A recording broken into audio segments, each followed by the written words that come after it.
Hi again, everybody, and welcome into our first episode of the STAA interview series. And we're pleased to be joined by an entertainer and a broadcaster in the Savannah Bananas organization, as well as the Locked On Big 12 host, Drake Toll. I'm Michael Watring. Great to have you with us. Drake, first question I want to ask, how often do you have to wash that fur coat? I have not washed any of the fur coats yet, Michael. Believe it or not, they have all made it from 96 degrees, 100% humidity in Norfolk, Virginia, to Philadelphia, where it was 58 degrees, the low, when we wrapped up at Citizens Bank Park. And at the end of the season, I can't say it smells good, but that's one of the smells of all time that exists inside of this coat. And it's been well traveled as well in the 1 year that you've had a chance to be in the Bananas organization. I want to Yeah. start with how this opportunity came about. You had a talk show on ESPN radio prior to that. You found this role. What appealed to you, and why did you eventually apply for it? Yeah, honestly, Jesse Cole, the first thing above all else is what he has built with the Bananas organization. I was in Alaska a year prior as a hiring director with the Anchorage Bucks and hiring interns for our broadcast there, and told our guys, you can go back and see the screenshot of the text where it says, we need to be the Savannah Bananas of the Alaska Baseball League. Let's do things different outside of the box. And so when the job opened up, I was already in the interview process to become a sports director in Fayetteville, Arkansas. I also interviewed with a couple minor league teams, just trying to get my first crack, 6-8 months out of college at a gig that was steady in sports broadcast. And while I was with ESPN radio hosting a talk show, I needed a play-by-play, wanted a play-by-play. I knew that was my path and my passion. So job opening comes up. Jesse Cole posts it through John Chalesnik with STAA. And from there, the entire process was different, was funky, was weird, because his rundown was, I don't care if you've broadcasted a single game in your entire life. If you can bring energy and entertainment, we want you. I did a speech recently where I pulled up that exact rundown of what he wanted in a broadcaster, and it said, I don't want a broadcaster, I'd rather have a fire breather. That was one of the things listed as a talent you could bring to the organization. And so I submitted an application, and it came in twofold. One, I did quasi, kind of a fake play-by-play of a banana ball game where I talked about, I mentioned in there, and it caught Jesse's attention, how it was the eighth inning, and I had drank 16 ounces of something every inning without going to the bathroom. And Jesse said verbatim, I've never heard of a pee meter before, but I love it. And so that was one of the hooks. And I also submitted kind of a get to know me video where I mentioned that going into my senior year of college, I ran for senior class vice president at Baylor, and I was unopposed.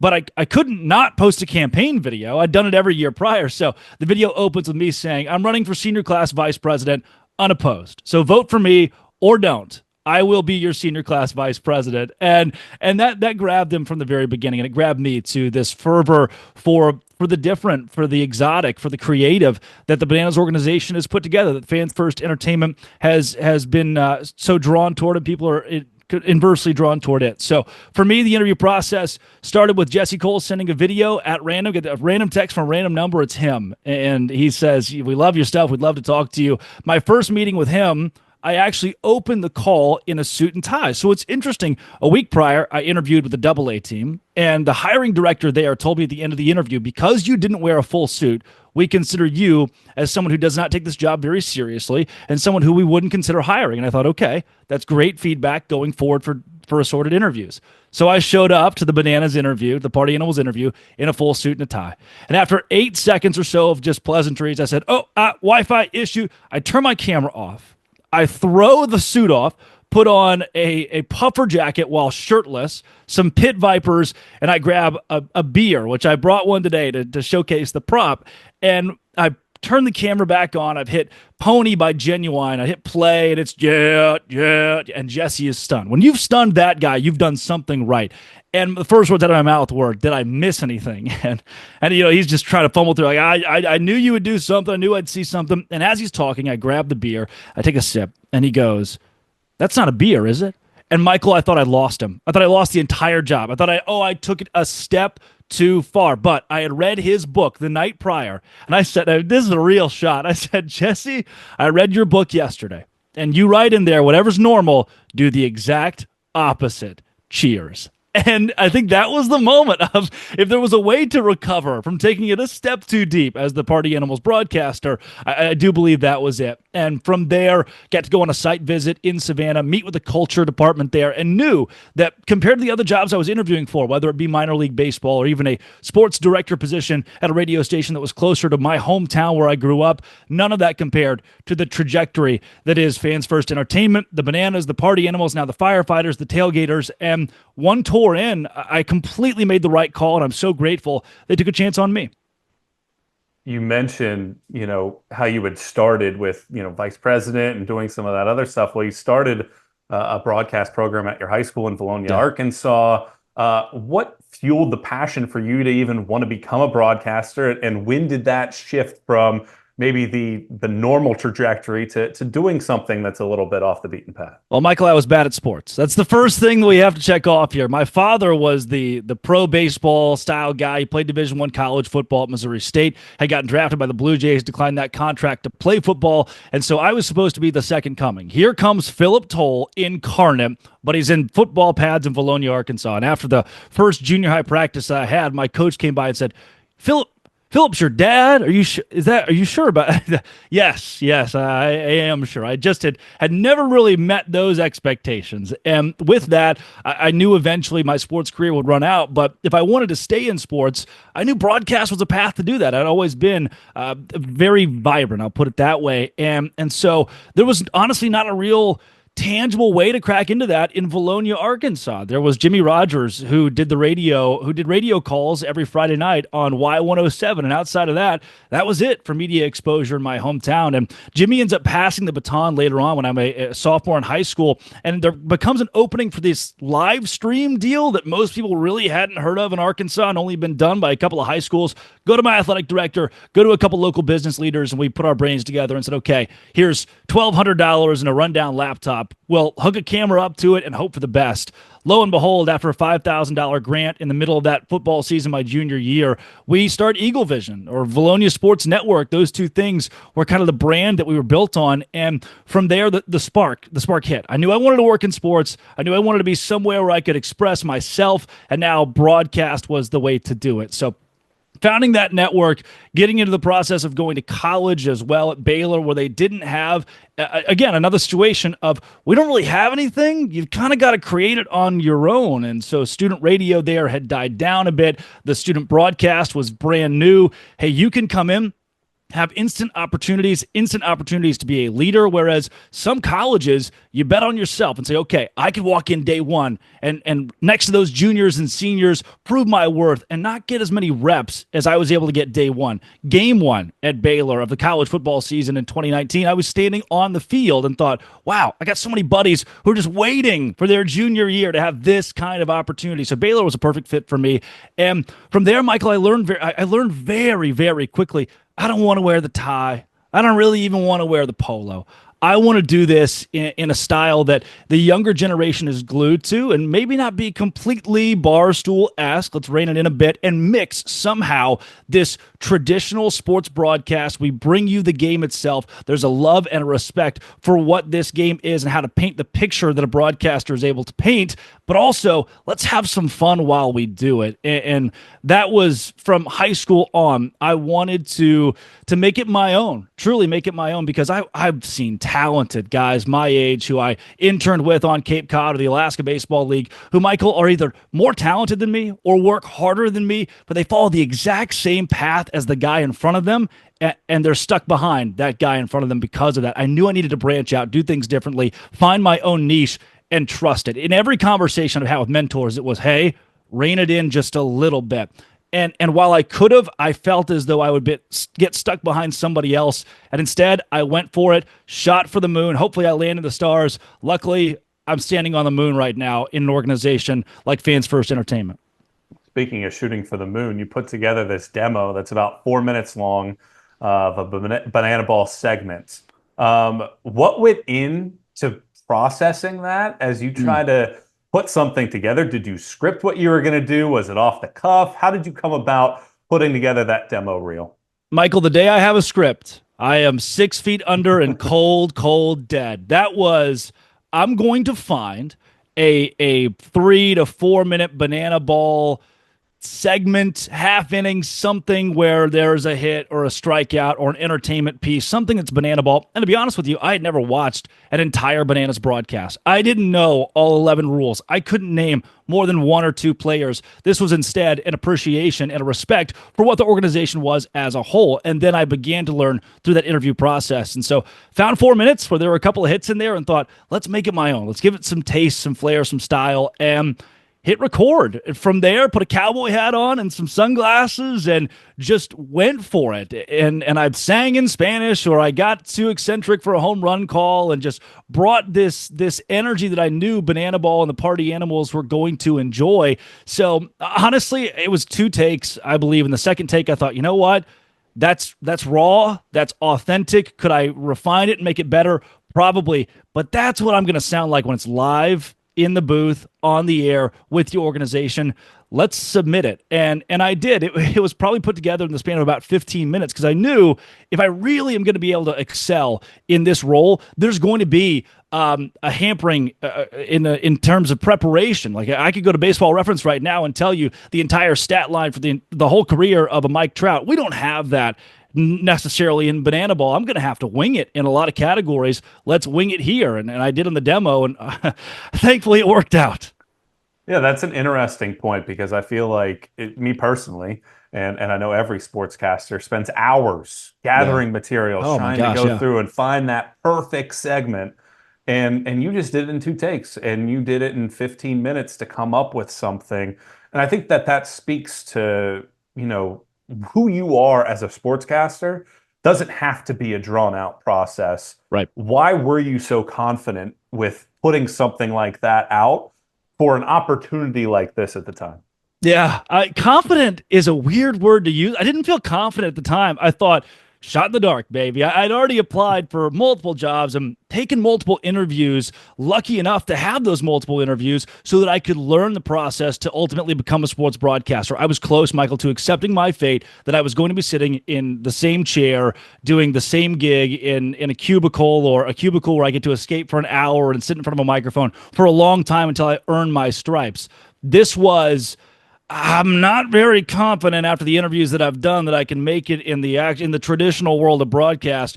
Let's hope for the best here and go for it. And everything that I had read and seen when I really started to study the organization was, hey, we are all about preparation, but the execution is paramount here because things are going to go wrong a lot of the time. And we're in the live entertainment business, not just from a broadcast standpoint, but on the field with we got players who are swinging a bat that's on fire or throwing a pitch that's on fire. That's so abnormal that anything can happen. How do we respond? And for me, it was this instant moment where, confident or not, this is how do you respond? How are you creative in the moment? How, when something goes wrong or goes right, or you just can't put it all together the exact way you want to, can you still carry the show? That's what I wanted to exude in that first 4-minute segment, and felt like after take number 2, look, I could keep refining, but we say it in our organization, 85%, and you're there. Because if you ever strive for 100%, you'll miss it. You won't get there. You'll watch the same video, the same piece of content, the same live show in 2 weeks and say, oh, shoot, that wasn't 100%. I could do this, and this better. So as long as my 85% is there, I've got to stop and trust my ability. And in that moment, I guess I was confident enough to send that to Jesse Cole. You get the job offer. What do you remember about that moment? It was weird. There are so many. It's a wonderful process the organization puts every candidate through because you've got to go from culture to everyday employees to Jesse himself and go through interview after interview where they understand, and it's the way they put it very often, could you be a beer and barbecue guy? When we all sit around at the dinner table, we're having beer and barbecue. Are you the kind of guy, you the kind of gal we want to hang out with who's going to further our organization from a culture standpoint? And that was interesting. Those first few calls with those in the Fans First Entertainment staff who aren't Jesse Cole, And Jesse, the entire time, he gets giddy. He gets real excited. So he would give me like a, we're not interviewing anyone else. You know, he kind of give the under the table that it was there was a good chance that this would work out. Whereas the rest of the culture department was saying, hey, we got to figure out who this guy is first. So it felt like after I got to Savannah, I had in the one ear Jesse being like, "Don't worry, I'll take care of you," and then in the other ear, the organization said, "All right, everybody, slow down." Which, believe it or not, we have to say a lot to those in our creative sphere. Everybody, slow down. Let's figure this out. But the day that I was in Savannah and walking around with Marie Matzinger, who heads the culture department, she said, "We want to make it official. We want to give you an offer and bring you in." That was huge. I knew then that the house hunting to the interviews to the fur coat buying process were all pretty.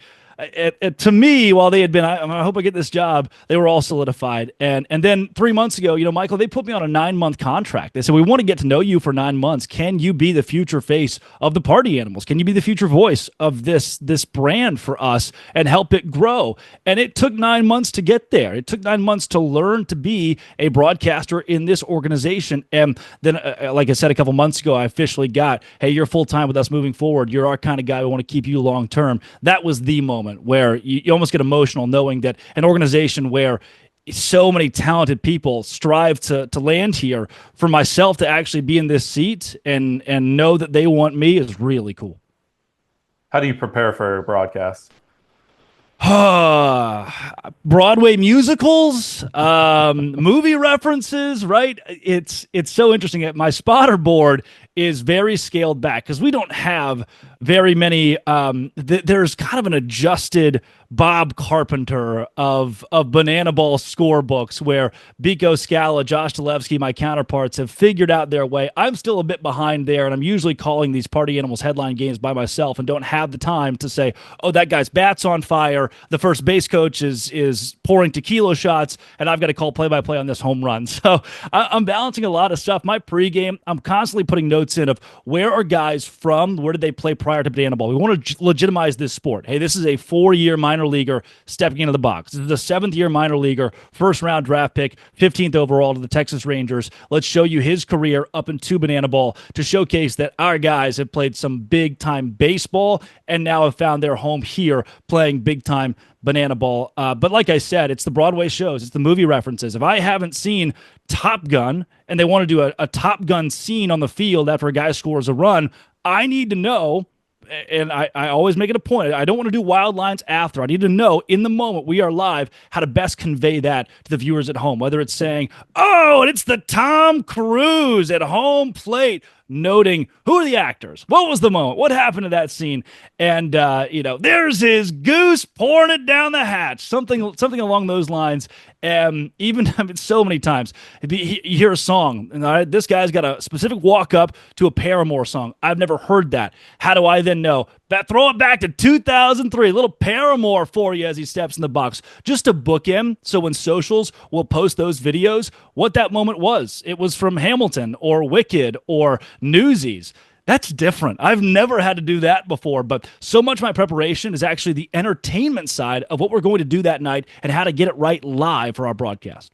Well, you mentioned that. Do you have a notes page or something where you come up with concepts that you want to have throughout the year, throughout broadcast, that that, hey, I've kind of been sitting on the quote unquote P meter, this week or whatever, yep. And I do want to bring it out this week.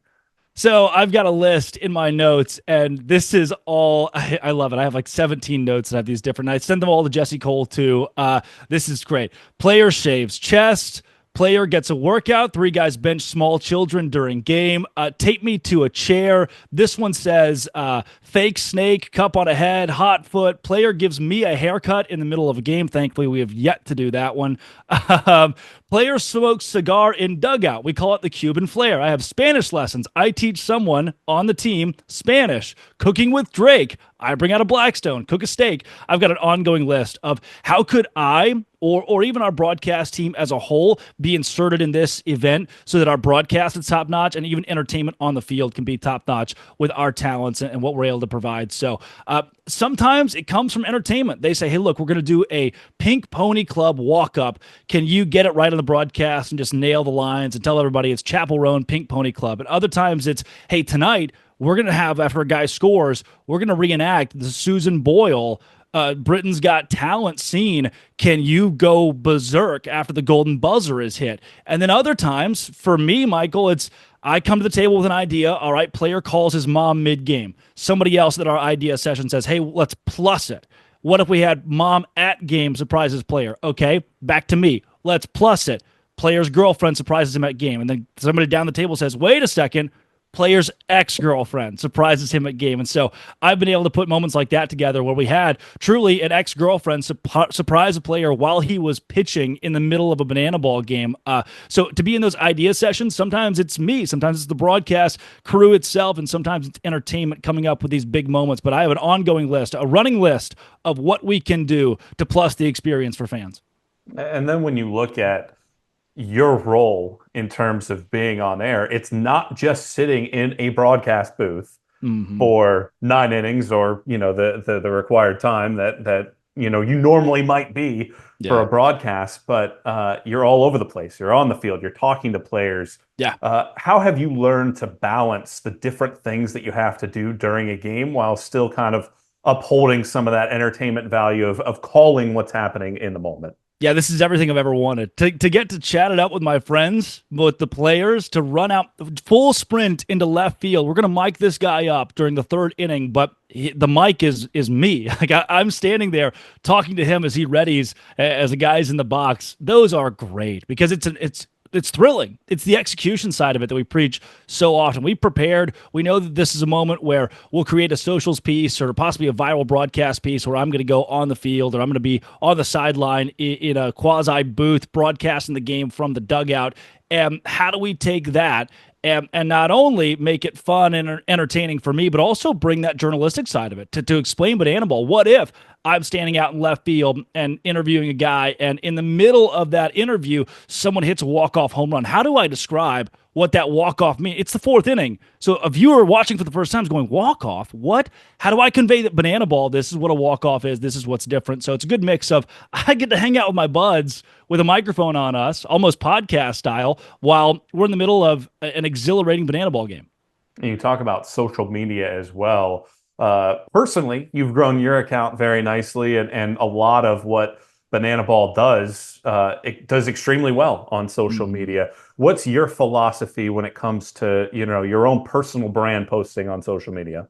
A1 is grow Banana Ball, grow the party animals. And I do believe I got misconstrued when I first was in Banana Land toward, okay, I need to post for the betterment of me, for my own personal growth. And got stuck in that, just trying to grow my own, okay, how do I elevate Drake Toll? Which should never have been the goal. It should have been. And where I got turned around was, I'll grow a following here. And then no matter what, I'll have these people who are in my back pocket who are going to follow my broadcast career. That was the complete wrong way to look at it. It should be and always should be. How do I grow the party animals? How do I grow Banana Ball? And there was a flip in the middle of the season where, Jesse came up and said, him speaking for himself, he said, I post a lot. And everything I do, I wanted to point back to our product. When you post, what does it point back to? And I thought, shoot. When he's right, Michael. When he's right. So from there, my entire goal past that has been to grow the sport of Banana Ball while also growing that personal following in a way that helps the party animals, that helps display to people, hey, who are the party animals? Because to this day, I have to describe, I'm a broadcaster in the Savannah Bananas organization. My title is Party Animals Broadcast Entertainer, but it takes a while to get to who the party animals are and what they do. And so being able to, in 3 years, say, oh yeah, I'm the broadcaster for the party animals, and that means something immediately to everybody is the ultimate goal. And a big part of that is posting on my own social media, whether that's an interview with Livy Dunn or the Costco guys, AJ and Big Justice, who were on Fallon a couple weeks ago, or it's doing a hit with a guy like Will Clark, right? Could be athletes, could be celebrities, anybody. How do we do that in a way that grows Banana Ball, not just my personal brand? And how do you go about, this growth of Banana Ball in general and ensuring that everything can be unique on a weekly basis within your role as a broadcaster? For sure. It is coming up with unique calls. I know guys who will build these call sheets that have different words. What's a different word for a line drive they can use for every single time that a line drive is hit? For me, what's a different word in Spanish that I could use this game? What's a home run call where I could work in a popular song lyric that's going viral right now, or a viral TikTok that's going on? And no one's heard that on a broadcast before. We say every night, what are 10 things we can do that no one has seen on a baseball field? Let's hit those 10 things and wow the entire live crowd. For me, 10 things I could do on a broadcast. We do a Party Animals parlay where we, the broadcasters, are building, hey, here are the 5 things we need to hit for our Party Animals parlay to cash. And it never does, and there's no real money involved. But you don't see the play-by-play guy or the color guy come on and build you a parlay right before the game starts. And it might be the future of broadcast, seeing as where a lot of networks are going. But it's that level of idea creation. We sit down every Tuesday and spend an hour in what we call OTTs, over-the-top meetings,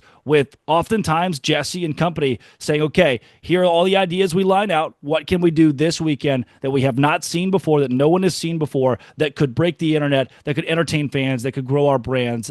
So keeping it fresh is an entirely group effort. Then the execution of that on a game day comes from, okay, we've listed out all these ideas, all these things that have not been seen or done before. Let's go do them. 2024, I'm sure, was a year of highlights for you, and I'm sure it's difficult to narrow it down to just a few, but what were some of the highlights that you had from your first year? Yeah, Michael, it is tough to narrow down, but so many that stick out from, especially the beginning part of the year, where you're that first slap in the face of, all right, I've been around some folks who are big in sports before. I've peed in a urinal next to CD Lamb. I get it. I'm not going to be too starstruck. And then our first game, Nick Swisher is there and walks in the locker room and sees me. I've never met Nick Swisher. He sees me in the fur coat and he goes, "My man," and just daps me up. It's like, you look so fly. I was like, this is Nick Swisher. He's a World Series champion. Introduces me to his daughters. The next day, John Cena shows up at the ballpark. It's like, okay, shoot. I thought I was ready for this. Holy cow. And the list only grew. You know, guys like Trey Clark, who, man, left such an impact on me. We spent the entire weekend with Will and Trey Clark. Trey being Will's son. He's 27. He's got autism. And he came in and hit in the batting cages. And our guys pitched to him to see how our dudes embraced Trey, to see how Will embraced Banana Ball. And we asked Will to play. He's a Mississippi State guy, Golden Spikes guy, multi-time All-Star with the Giants. And he said, I won't play. I won't play. I won't have you announce me. We're in Baton Rouge that weekend. And he's like, I played at Mississippi State. They'll boo me. They know who I am. We're like, oh, Will, they won't boo you. He said, I won't do it unless you give me a pack of Coors Light and a bottle of ibuprofen. Shows up next day. They're both in his locker.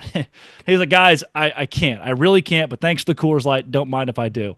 And get to the end of the weekend and built a real rapport with him and asked him, hey, that fight you got in with Jose Oquendo, do you regret that at all? What are your thoughts on that, 20 years later? And he said, here are what my thoughts are. Scrolls through his phone for an oddly long amount of time and then pulls up a picture of him punching Jose Oquendo that is framed in his bathroom at his house. So those are the kind of moments early on that slap you in the face and you're like, oh my gosh, to Livy Dunn, getting to interview Livy Dunn, who's a star gymnast at LSU. And then going from there to Houston, Texas, where Roger Clemens comes out and pitches and gives up 5 runs to the Party Animals and walks off the field. First thing he says that I can hear from the dugout is, I didn't know they were actually good. Well, yes, Mr. Rocket, we're good at what we do. And that same night, we have a rule in Banana Ball: if a fan catches a foul ball, that it's an out. And that night, Drew Gillespie's pitching. Ryan Cox fouls the ball off into the stands. A fan reaches over a ledge, catches it. It's an out during a tie game in the 9th inning. Unbelievable moment. Come to find out, the fan that caught it, the pitcher's brother, Michael Gillespie. And to see Drew point up in the stands and then yell at us in the dugout and say, that was my brother, in the middle of a game. You seldom see a family member catch a foul ball in an actual baseball game, but to do it for an out in a Banana Ball game, awesome. And I was on Stadium Live in the middle of this season, and Jake Butt interviewed me. I was like, this is Jake Butt. You got Mackey Award-winning tight end. Always, to me, Michael, we've been around some of the biggest names in sports and entertainment this past year, and it was the guys like Jake Butt or Mitch Moreland where you go, oh my gosh, what a respect for a guy who was a grinder but never really got the recognition they deserved. Mitch is a great example, that Mitchie Two Bags, who I'm not sure if he was an all-star more than a year. And I was like, gosh, we've rubbed elbows with Roger Clemens, to Josh Reddick came out, and now Mitchie Two Bags. Mitch, I grew up a Rangers fan. I don't fangirl over many things, but it's so cool to meet you. You're my mom's favorite player, I think I said to him. And he spent a half hour just recanting the memories of 2010 and 2011 and being a part of those World Series teams with the Rangers playing in the Fall Classic. And then immediately after that, one of the grounds crew guys hands me a Sharpie and says, "You go out here with me. Let's let you sign the Green Monster." And I'll bookend that story by saying I lived on Cape Cod for a summer, intern with the Hyannis Harbor Hawks. My host dad was the team chef for the Red Sox for 6 years. I got to get him tickets to see the Bananas and the Party Animals at Fenway. And when I came to visit him in the stands, he had like tears welling up his eyes, and it makes me almost emotional talking about it. I was like, "Man, are you good?" He's not a big banana ball guy. When I first took the job, he was like, "Best of luck to you. I think it's a joke." And he's got tears kind of welling up. And I said, "Is everything okay, Bill?" And he said, "6 years I worked for this organization. I never touched that field once. And I just watched you walk across, to come say hi to us. And that's it's a lot. To understand the access these MLB stadiums have given to us. And in the access, guys like Ryan Howard to Jason Kipnis to the aforementioned Roger Clemens have given to us, and their willingness to play in banana ball, really, really neat. It's created moments for me this year that are unforgettable. And a lot of those are organizational moments that were cool for everybody. Just for me to be a small piece of that is great. What are your goals for 2025? Broadcast headset on fire. Broadcast from the moon, right? We try to build as many big OTT moments as we can. Jesse always says that I'm the big ideas guy. I'll throw things out there that are just wild. The execution, we usually have to dumb it down a bit before we can actually perform those things. But 2025 to the Party Animals are extending our own headline tour. We're going on a college tour from Baton Rouge to Starkville to Baum Walker Stadium in Fayetteville, Arkansas, which is back close to my hometown of Valonia. And to be able to carry this brand into Texas, Arkansas, Mississippi, even to Minneapolis, the first time that Banana Ball will be in Minnesota, and we're going to Michigan as well to Grand Rapids. Those are cool. Now, we, the Party Animals, carry the baton. The Bananas are nowhere to be seen, and we're going to sell out stadiums. Further, a sport that is growing in popularity to the point where MLB is talking about this golden at bat, and we're over here going, "You mean the golden batter, the thing that we've had? Now you're mulling this over." It's that level of growth that I'm excited about in 2025. So the stars will be there again. The major league parks will be there again. The celebrities will be there again. But overall, to see Banana Ball succeed, to see players like Jake Skoll, who was the number 15 overall draft pick in 2010, succeed on a Banana Ball field instead of a major league or even a minor league field, to see guys like Coach Rack, as we call him, who was drafted by the Washington Nationals, who hit a home run at Nationals Park last season after he didn't make it through their farm system as a Savannah Banana. Telling their stories, watching them progress, and seeing this sport taken coast to coast and across the globe is so rewarding for a guy who, in myself, left the ESPN radio network with a boss who said, "You're leaving a career for a joke." And now I look back and understand that this was the best career move as a young broadcaster I could have made. Taking that leap is not easy. What advice would you give to younger broadcasters or broadcasters in general that are looking for that next step in their career?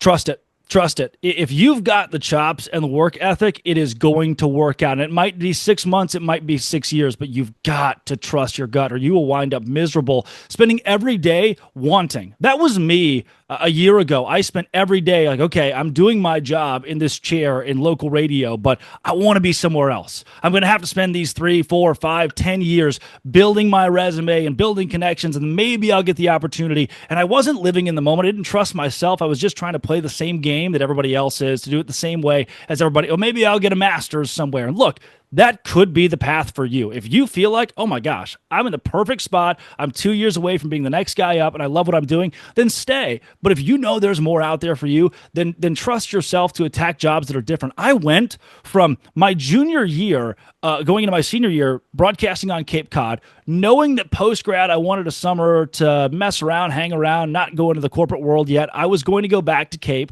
the summer after my senior year, but thought, I was just around too many guys who took things so seriously and weren't really my brand, and I don't know if I'm going to grow there. I didn't feel as though I'd grown there a ton my junior year. I'm going to go to the Alaska Baseball League, where I can make it my own, do things different, and explore Alaska.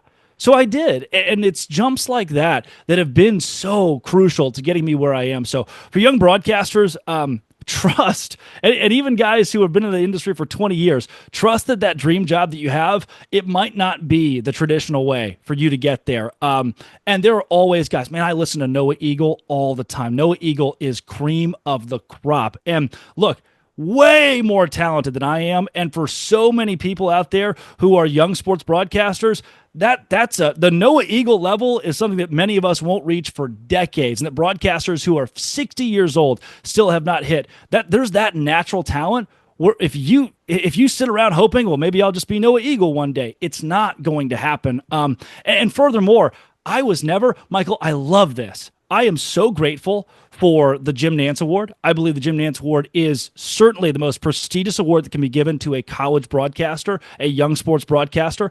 I myself was never honorable mention. I can tell you both times where I watched the award show, and they would do, here are the best moments from our submissions for the Jim Nantz Award. And each of the 2 years I applied, I was the very first video they showcased. And I thought, okay, this is my year where I'll finally get recognized in some capacity. And I watched honorable mention go by, and I think, okay, I'm third team All-American. That's good. That's still good. And that goes by, and I'm getting giddy. All right, I'm second team All-American. I know I do things differently, but they're going to recognize it. And then the entire show ends, and my name was never called. I wasn't even honorable mention. You're looking at very talented freshmen who are sitting in this third team chair. I'm 22 years old, and I didn't hear myself. My college career is over. How am I going to better myself? But I knew, I do things differently, and if they're going to lead off the best of the best with a clip that I submitted, there's got to be something there. And even John Schlesnick calling and saying, look, don't be discouraged by this. It's not the end of the world. You've got a career in this. Keep doing it your way. If you trust yourself, then go. And for the first time, I found a job where the hiring director didn't say, oh, we need to refine you. We need to reel you in. We need to make sure that we coach you to be a better technical broadcaster. We got to really nail this one call. Your home run call was too eccentric. We overmodulated. None of that here. I finally found the job that I was meant to fill. And if you feel as though that job is out there for you, the job that is going to fulfill you, man, Take a leap. Take 6 months of making $15,000 in the middle of the Dakotas. I promise that at the end of the day, you'll know, oh my gosh, now I'm doing this for the right reason, not just to hopefully one day be Noah Eagle, who there is only one of. And while you do have maybe a little bit of an untraditional job with the Savannah Bananas organization, you are a host for Locked On Big 12. How do you balance Oh my gosh, two? Michael, finally I can take the coat off. Let's talk real, actual journalism here. Thank you. Oh my goodness. Okay, can you say the question? Can I give you time? It was getting so hot in here too. Savannah, Georgia is not a cold place. Oh my! So, Michael, the Locked On Podcast Network has offered me an avenue to almost have what I call kind of broadcast therapy. So, where with the Bananas and the Party Animals, like bats on fire, guys come up to the plate with a 30-pound bat. I get to go home after that game and say, Shedeur Sanders should be a Heisman Trophy candidate. He should be in New York, and here's why. To have a platform to do both of those things, I consider myself very lucky and very unique in that category. And it's a passion project that kind of blew up. When I took over Locked On Big 12, it had 3,000 subscribers, a pretty loyal base to start with on YouTube, and has grown in a year and 4 months into 25,000 subscribers, and has a listening base that truly does go from California to Florida and obviously everywhere in between. So for me to have that, and I love talking about it too, because the Locked On Podcast Network, the autonomy they give you as a creator to build your own titles, build your own segments, have your own ideas and your own guests onto a show, and the compensation that comes from them is as reasonable, fair, and even it exceeds every expectation that I had compared to others in the industry. I've had a blast working with Locked On for the last 3 years, and that was a big thing going in with the Bananas was, I'll take this job no matter what. I mean, I want to make this happen. I'll sleep on the streets for a year if I really have to, but please let me keep, this podcast I have on the side. And luckily they were so on board with that. It's become a passion project that has become very fulfilling. How does preparation differ? Getting prepared for the podcast specifically for an entire conference and not just one team? Wow. Every day. It's all honestly, you've done it. You've done it, Michael. This is where you as a young broadcaster, anybody listening, can set yourself apart. So I do it right now. I Google Big 12 news. I don't typically build my own segments. I Google Big 12 news and go from there. What's popping right now? What's big? We talk about it a lot with the both organizations. That is play the hits. And what that effectively means is if people are talking about it as we speak, you should be talking about it as well. And you probably can't talk about it enough because that one person is coming to your show for the first time. So I see today that number one is CBS Sports talking about how Travis Hunter could win the Heisman Trophy. My show tomorrow should probably not be about Houston's transfer portal troubles. It should instead be about Travis Hunter being there to win the Heisman Trophy. So there is a journalistic aspect that's taken out. You know why? I talked about Travis Hunter and the Heisman Trophy yesterday, but it's still today's news. It's a topic that people want to know about across the conference. And so each segment differs a little bit. The first segment might be that Colorado topic. The second segment might be on Houston's transfer portal woes. And I really try to build out 3 8-minute segments that are all unique for each show. But that's the process. And oftentimes, what people want in the podcast realm, they want to be educated, but more than that, they want to be entertained. If I bring you facts, figures, numbers in the half hour that make you a smarter listener, that's good. If I package it improperly, title, thumbnail, even the entertainment that I bring in the first 90 seconds, you leave. You never get to the meat. You never learn anything because you're not listening. So mixing those two things is very crucial. That's the preparation for me, is finding what are the big topics today and what's my opinion on it. I'm not going to feed you the news. Travis Hunter is going to New York. Here are his stats. No, here's my opinion of why he should win the Heisman Trophy over everybody else. And people will either agree or disagree. They're going to continue to listen to you for one of those two reasons. They want to either agree with you and say, I like this guy, I back him up, or number two, I hate this guy. I couldn't disagree more. I mean, Michael, I've gotten death threats over a Big 12 podcast. And on the one hand, you certainly should never get that as a journalist. But on the other hand, Stephen A. Smith, to Skip Bayless, the guys who have made millions of dollars doing this, they get the most hate in the world every day. But they're the guys who have made millions of dollars doing this, and a lot of times they talk about their family, their inner circle, their friends are so crucial to them. Doesn't matter what listener user 8397 on YouTube said in their comment section. It matters what, their wife values about their personality when they come home. And that's been huge for me in the podcast realm, figuring out, okay, my prep is going to be poppy. My opinion is going to be big. If you don't like it, that's fine. I think I'm going to live. How do the two roles complement each other? You mentioned entertainment with the Locked On podcast. How do you take what you learn and do during, Banana Ball and implement that with Locked On and vice versa? Entertainment 100%. When I learned through Banana Ball to be a great or a better live entertainer, both on the field pregame or singing in Spanish pregame in front of a live crowd to carrying the broadcast, if I can do 2.5 hours of live broadcasting where my notes are so scaled back because we don't have live view stats. We don't have, all right, I've got this machine feeding me information that is the 8th straight game where Jake Skoll has had 2 ball 4 sprints.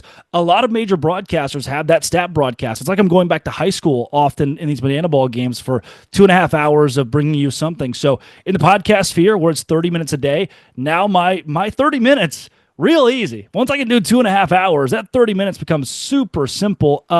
And the topics are, look, I've learned how to repurpose topics through the Bananas. We, again, talk about play the hits, SEO, thumbnail creation on YouTube. Your content can be great, but if you don't package it well from that standpoint of, people will click on it, you're going to be swept under the rug immediately. So those conversations, learning about YouTube, learning about grabbing attention through the Party Animals job has been so key in creating titles for Locked On Big 12. Like if I Google Bill Belichick Big 12, something comes up and it's Locked On Big 12. Why? Because the second the news drops that he's talking to North Carolina about being their head coach, I repurpose that as, what if West Virginia calls him for their opening? And then I've got a show built around, hey, this is hypothetical, but this is not impossible. Here's what it would look like if Bill Belichick was the head coach at West Virginia.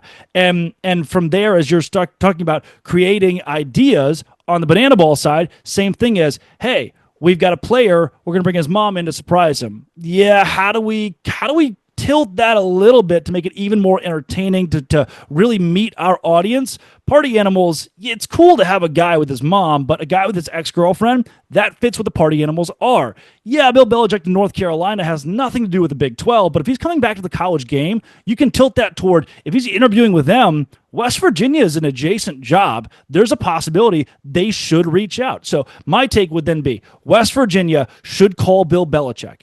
My title is something along the lines of West Virginia hiring Bill Belichick is a possibility, because it is. Thumbnail, Bill Belichick, West Virginia logo on the side of the screen, right? From there, I've taken this idea, that this big major news story, and repurposed it for what the Big 12 is, based on what I've learned from the Bananas on how to take big ideas and really curate them for who your audience is.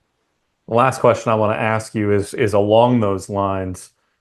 In this industry, regardless of traditional, untraditional, radio, TV, etc., you have to wear a lot of hats. How important was it for you from the time that you even started in high school learning how to set up a camera to to an old laptop, to ensure that you know how to do a variety of different things so that you are valuable with every step that you take in your career?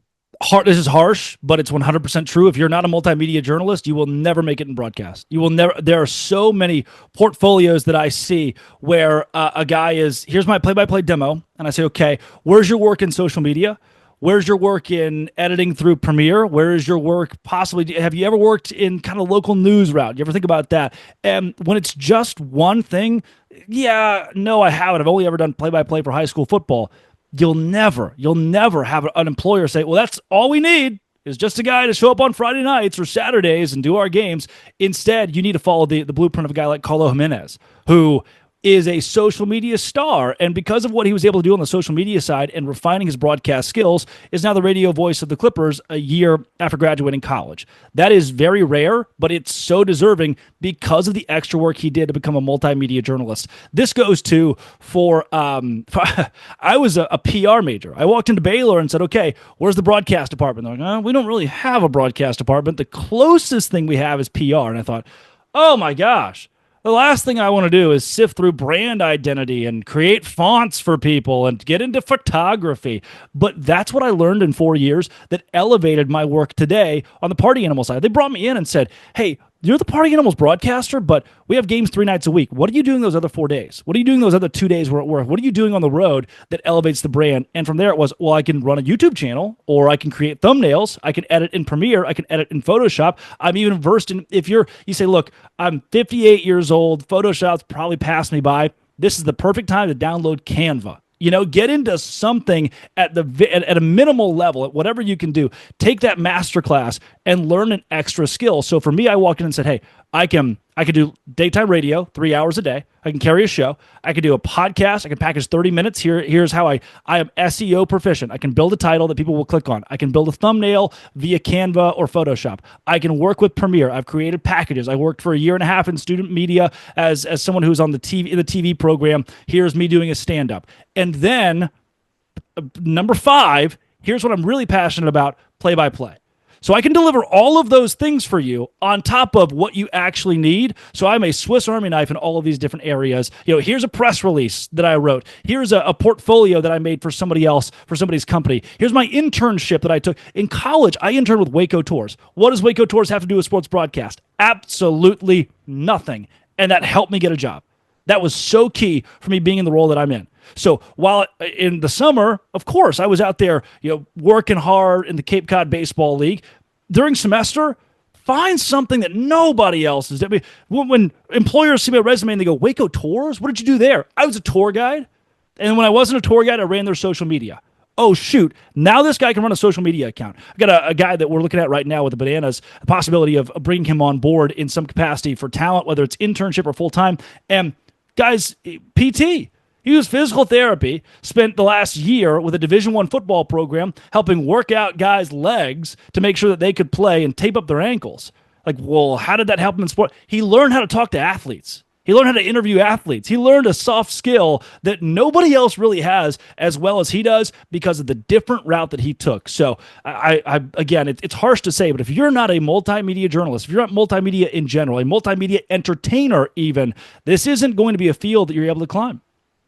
Drake, this has been wonderful. Let us know what you have coming up and how we can follow along your journey. Yeah, well, first and foremost, I'm finding a box fan or something. That the coat, you would think I'd be used to it by now, but I am drenched in sweat, constantly drenched in sweat. Michael, this offseason has really been key for building 2025. Our broadcast, we have been in talks with some major networks, and there are big announcements coming from an organizational standpoint. We were on ESPN for 6 games last year. True TV and TNT was a great partner. Bally Sports as well, as we see the development of their company. I know that there are massive plans in the works. And so while I can't disclose those, it's cool for me to be 23 years old and have a buddy of mine in the airport in Chicago say, man, I saw you on ESPN. And Banana Ball be the vessel, the outlet for that is neat. And I know a lot of that similar stuff is coming in 2025, and can only hope that the podcast realm continues to grow. The Big 12 coverage continues to get even better. But for now, I know that's a bit of a tease, but it really is. A lot of this is a big secret, though. In the next few weeks, the next few months, our broadcast is getting some big upgrades, and we're going to attack 2025 and build a league out of this with the Banana Ball Championship League debuting in 2026. We know there's a lot to do between now and then. And on the broadcast side, we're going to do it real soon. Well, thanks so much for your time. Looking forward to watching everything in 2025. If not for a membership right here and John Chalesnik, I would not be a Party Animals broadcaster. I would be somewhere begging somebody for a job. I'd probably be in PR, which there's nothing wrong with, but I didn't want to be in PR. I cannot thank this entire organization enough for getting me here. I've got a roof over my head and a backdrop behind me and a microphone in front of me that all come from one call and the care that John Chalesnik and company put into this organization. So always a pleasure, Michael, to help out with these 4 letters, and I can only hope to be of service again soon. Our thanks to Drake Toll, the broadcaster in the Savannah Bananas organization, as well as the host for Locked On Big 12. We'll have plenty more interviews over the coming months. Thanks so much for watching.